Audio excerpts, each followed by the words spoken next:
Hello and welcome to the Blood Reds Transfer Daily. I'm joined by my fellow Liverpool.com writer David Comerford, and today we're going to jump right into Darwin Nunez again. There's some suggestions that he's agreed personal terms with Liverpool, and it seems like a deal that's sort of edging closer and closer to completion. He seems like the replacement for Sadio Mane, and it's an interesting one, isn't it, Dave? Yeah, I mean, with the Mane replacement element of it, from what I've read this morning, there was a report that Liverpool are expecting Bayern to actually pay up on their demands of about 42 million for Mane. And I think once they know that money's going to come, then they'll feel probably more comfortable committing the sums to Nunez. So I think there's obviously that side of it. And yeah, with the personal terms, I read a couple of reports. There's one saying like 6 million a year in wages. I think there's one of saying about £213,000 a week. I'm not sure whether those two work out as similar, but it certainly seems overall like it's a wage packet that's much more reasonable and sustainable for Liverpool than what we've heard that Mane was demanding to stay, which I think was kind of over sort of 300,000. So from that point of view, you can kind of see why Liverpool didn't agree a new contract and why they're kind of open to going for a replacement instead. And yeah, I mean, obviously Nunez is one of the best young strikers out there, so I think Liverpool will probably regard that as a decent wage for him, and hopefully the fact that he's agreed personal terms now means that any sort of approaches from other clubs, like say if Man United were to try and submit a higher bid, hopefully that would be sort of invalidated by the fact that he'd only want to join Liverpool. I guess that's Liverpool's main hope in securing that agreement with Nunez already. Yeah, there were some conflicting rumours about United's approach. Some seem to suggest that Darwin Nunez's agent Jorge Mendes met up with the Man United representative, but those rumours were refuted. It's definitely going to be, we are in the transfer period, and there's going to be all sorts of rumours flying about all the time. So until the deal is done, we can't really assume anything.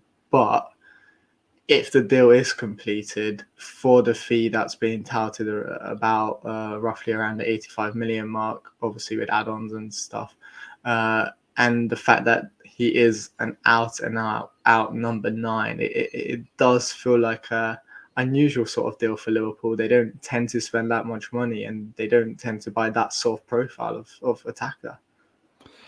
Yeah, it is unusual, and something I've mentioned in a couple of articles I've done for the site actually is obviously we've seen FSG really kind of break records twice before, with Alisson coming in, and obviously he for a period was the most expensive keeper in the world, and then Van Dijk, who again most expensive defender until Maguire, and then Liverpool's record transfer still. So they've done that on 2 occasions, and it's been, I think, to address kind of a glaring weakness in the team.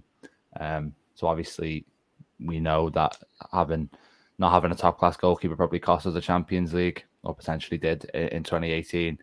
And our defence had been kind of a liability for years.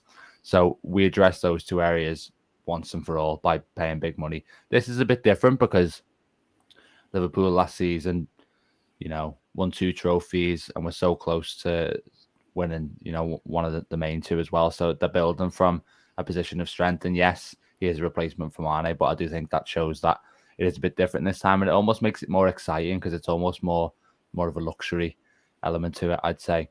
And in terms of the striker element, yeah, absolutely. We've seen obviously Klopp play with either a winger or an attacking midfielder up front, essentially, or at least that's the players that they were when they arrived at Liverpool. And it's interesting whether that was kind of always the way he wanted to play, and that's the way he thinks the modern game is, really.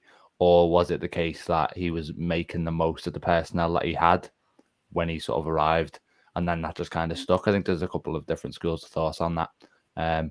But it's good to see the team evolve because, Klopp's been around for so long now and will hopefully be around. He's committed till 2026, isn't he? And then hopefully a bit longer after that.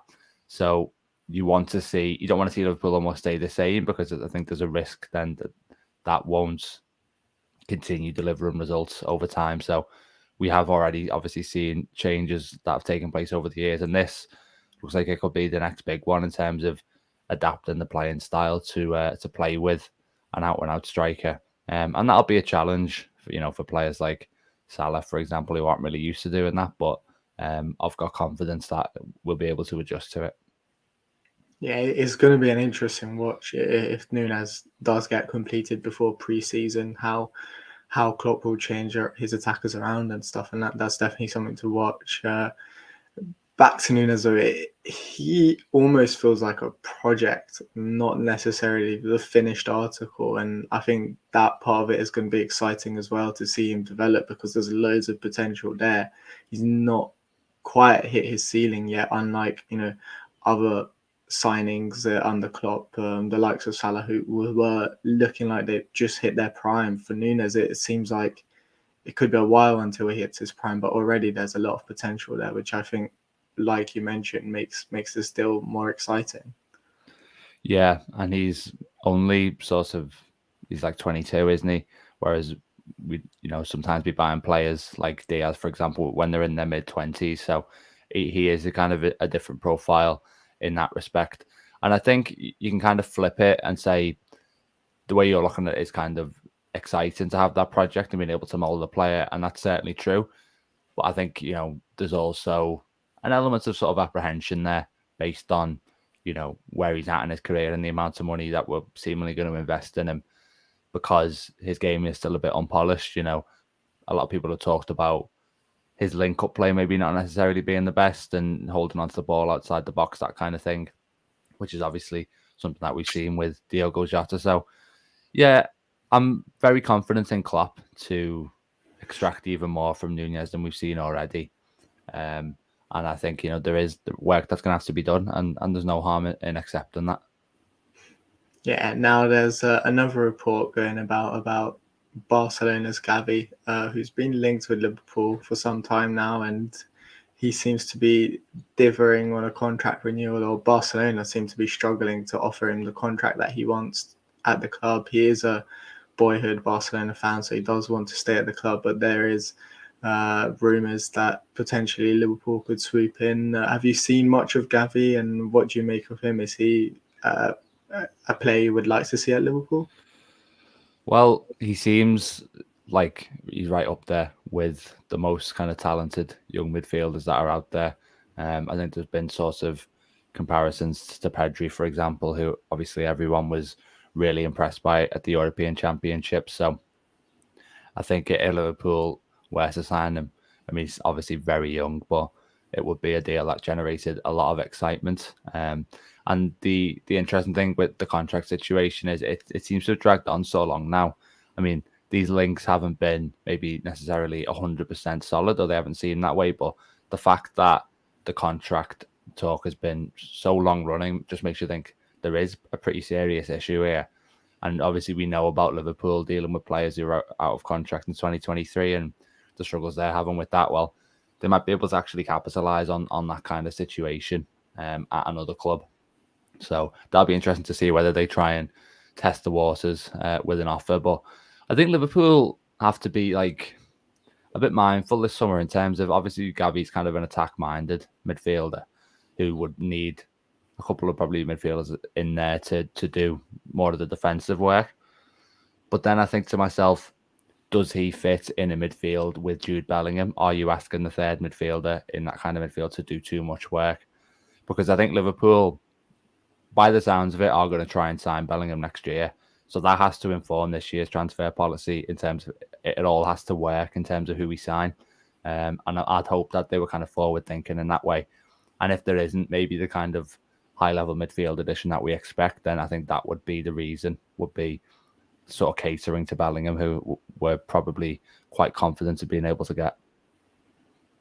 Absolutely. I think that's going to be very interesting to see what sort of additions are made to the midfield. It does feel like if there are more departures, like the likes of Chamberlain, obviously Keita looks like he's staying around, but it does feel like Liverpool could do with a sort of cover for Fabinho at the back, and Tchouaméni would have been one option, but he's off to Real Madrid, and it is going to be interesting whether Liverpool do bring in someone else. Yeah, obviously you've got a few different sort of roles in there. You've got, like you say, the Fabinho backup, which is an area certainly where we don't have a natural player there. Obviously Henderson can play the role and has done so well at times. And then you've got the right centre midfield position where Henderson plays. His performance levels dipped a bit last season. Is that the position maybe you want to target? But again, is that where Jude Bellingham goes? You have to kind of hold off on that one for a little bit. And yeah, I mean, I think, Tchouaméni, had we got him, you can argue that he can be the kind of Fabinho backup. He also could have worked as kind of the left centre midfield role that Thiago normally plays, because we know that Thiago, in a 38-game Premier League season, he's probably only going to be available for between 20 and 25. So in terms of someone who could step in and replace him, that could be something that we target as well, having missed out on him. So yeah, it's going to be interesting to see what kind of profile we go for, because, the only really solid links that we've seen up to this point, I think, are probably Bellingham and Tchouaméni, and obviously they're very different. So it's not entirely clear what Liverpool are going for, and it'll probably tell us quite a lot about how Klopp kind of views the future as midfield. Yeah, it's going to be a fascinating watch. Thanks, Dave, for joining me. Thanks, everyone, for tuning in. Make sure to check out the rest of the Blood Red content going out today and all the written content on liverpool.com. Thank you.